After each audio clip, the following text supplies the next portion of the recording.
بسم اللہ الرحمن الرحیم۔ السلام علیکم ناظرین، کراچی والوں ہو جاؤ تیار، کیونکہ محکمہ موسمیات اور تمام موسمیاتی ماڈل نے کراچی کے موسم کے حوالے سے بہت بڑی خبر جاری کر دی ہے۔ آج کے دوران کراچی کے علاقوں میں کیا ہوگا اور بارش کا نیا سلسلہ کراچی میں کس وقت تک داخل ہونے کی توقع ہے۔ کراچی کی موسم کی تازہ ترین لائیو رپورٹ پیش خدمت ہے، لیکن ناظرین تازہ ترین تفصیلات میں جاننے سے پہلے آپ سے گزارش ہے کہ چینل کو سبسکرائب کر کے بیل کے آپشن کو ضرور آن کر لیں تاکہ مزید آنے والی انفارمیٹڈ ویڈیو آپ تک بآسانی پہنچتی رہیں۔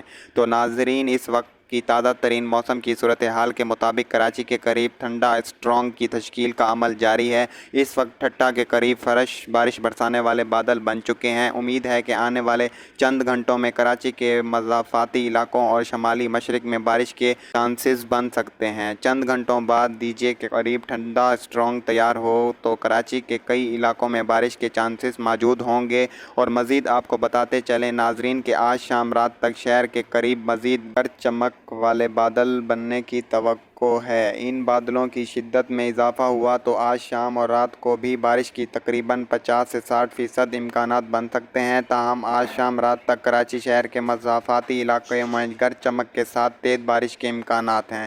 مزید کل سے انشاءاللہ تعالی کراچی میں باقاعدہ بارش کا امکانات موجود ہوں گے۔ یاد رہے ناظرین کہ ہم بارشوں کی پیش گوئی کر سکتے ہیں، باقی بارش دینا نہ دینا، سسٹم کمزور کرنا یا طاقتور بنانا اللہ پاک کے اختیار میں ہے۔